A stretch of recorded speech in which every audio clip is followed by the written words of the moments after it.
ناظرین السلام علیکم، پروگرام جواب چاہیے کے ساتھ حاضر ہیں۔ چند باتیں ہیں، اس کے بعد اپنے مہمانوں کا تعارف ہم کرائیں گے اور پھر ان کی رائے آپ تک پہنچاتے ہیں جو اہم حالات ہیں اس کے اوپر۔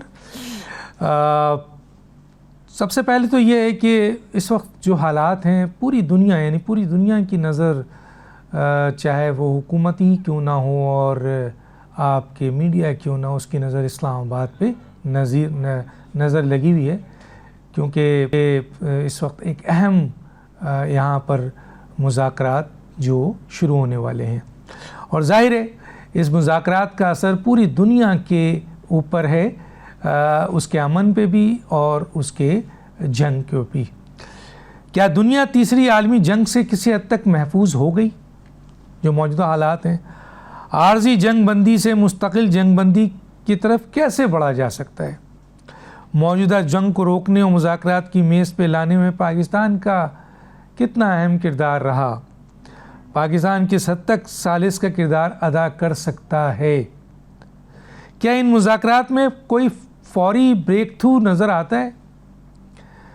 Field marshal general Asim Munir کا کردار بہت شاندار رہا، یہ ہم نہیں کہتے، پورا انٹرنیشنل میڈیا اس بات کا معترف ہے۔ دنیا نے فیلڈ مارشل کے کردار کو سراہا جا رہا ہے۔ پاکستان کا نام دنیا میں اہمیت اختیار کر گیا۔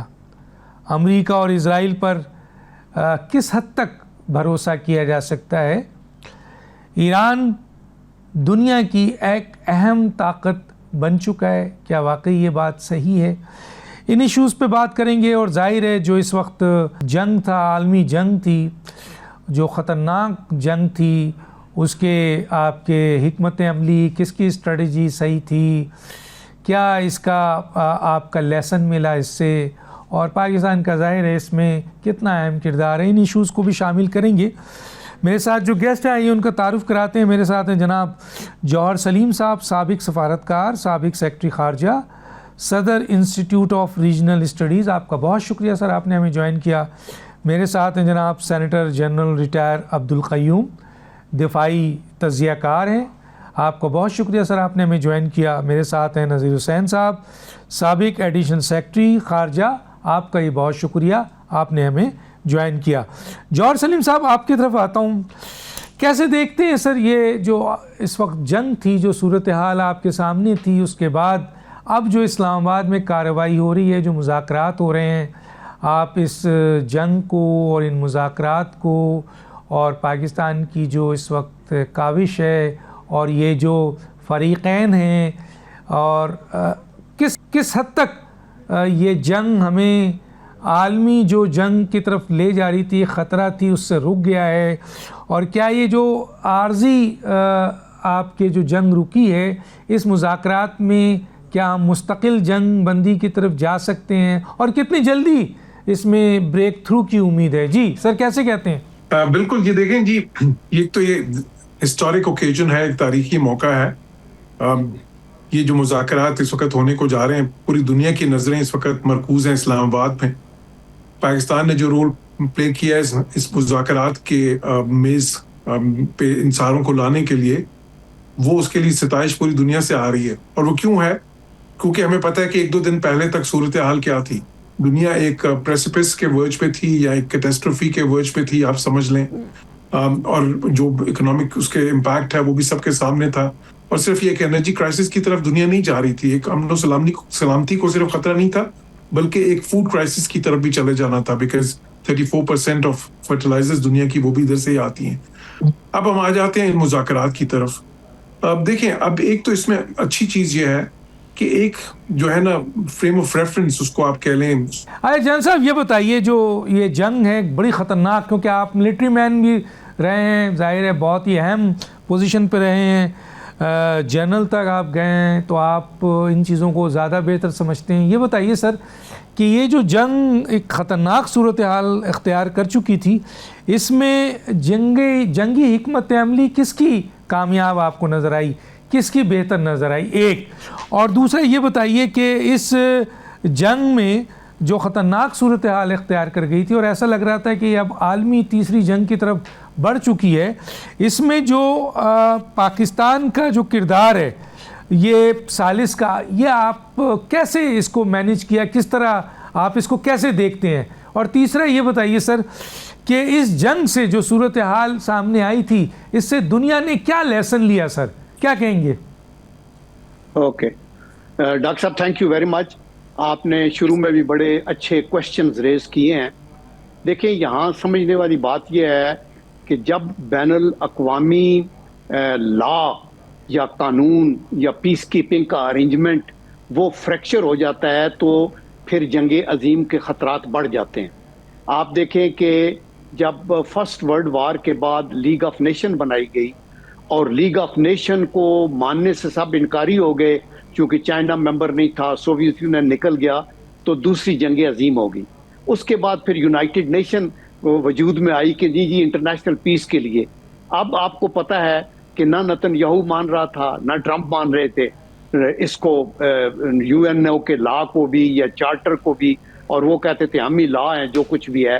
تو ہم سچی بات ہے کہ ہم بالکل کنارے پہ تھے کہ it could come become a third world war and that would have been disastrous. کیونکہ سیکنڈ جنگ عظیم میں صرف امریکہ کے پاس نیوکلیئر تھا اور ابھی جو ہے تقریباً 9 ملکوں کے پاس ہے اور 30 ملک ایسے ہیں جو فٹافٹ بنا بھی سکتے ہیں. تو اس لیے یہ اندوناک ہوتا ہے. اس میں پاکستان کا کردار بالکل مثالی ہے، جیسے جوہر صاحب بھی کہہ رہے تھے، اور یہ ایک بہت بڑا اعزاز ہے پاکستان کے لیے کہ دونوں پارٹیاں جو آپس میں ڈیگرز ڈرون تھی، لڑائی ہو رہی تھی، ان کا اعتبار پاکستان کی ثالثی کے اوپر آیا ہے. تو یہ ویری ویری گڈ ہے. آپ نے بات دوسری کی ہے حکمت عملی کی. دیکھیں، حکمت عملی کے اندر یہ بڑا ضروری ہوتا ہے. جنگیں جب ہوتی ہیں نا، میں ہم فوجی نقطہ نظر سے بتاؤں تو پہلی بات یہ ہوتی ہے جنگ میں کامیابی کی کہ آپ کی کاز آف وار کیا ہے، یعنی کیوں آپ فائٹ کرنا چاہتے ہیں. اگر آپ کی کاز آف وار کنونسنگ ہو تو اس سے آپ کی ول ٹو فائٹ جنم لیتی ہے. یہ کل بھی میں نے ایک ٹی وی چینل پہ بتایا تھا. اور ول ٹو فائٹ جو ہے وہ آپ کو زندہ رکھتی ہے اور فائٹ کیا. آپ دیکھیں، امریکہ کی کاز آف وار کچھ نہیں تھی، وار آف چوائس تھا، ضروری نہیں تھا. خود امریکہ اس کے مخالف تھا، نیٹو مخالف تھا، یورپین یونین مخالف تھی، تو کاز آف وار تو تھی کوئی نہیں. اور that means that affected their will to fight also.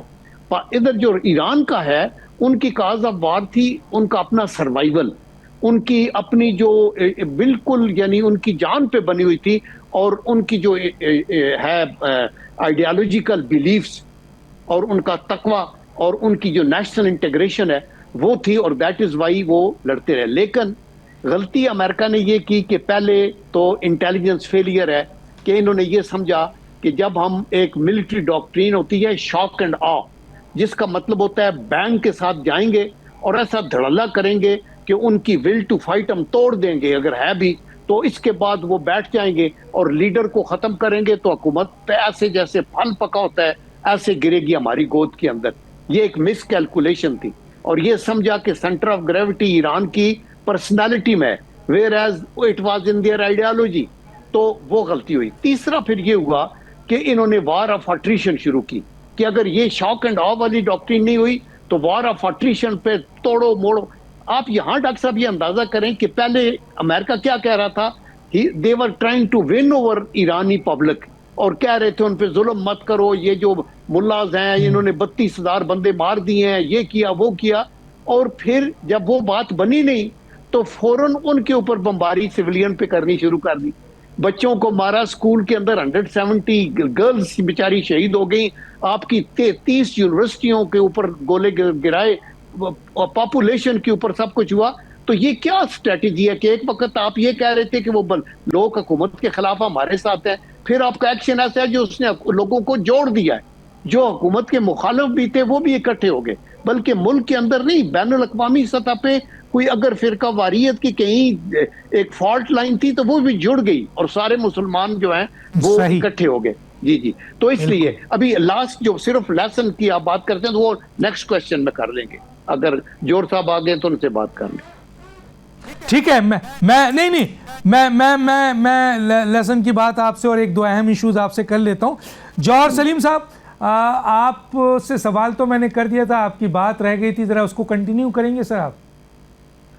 جی بالکل. تو میں یہ کہہ رہا تھا کہ دیکھیں یہ جو فریم ورک ہے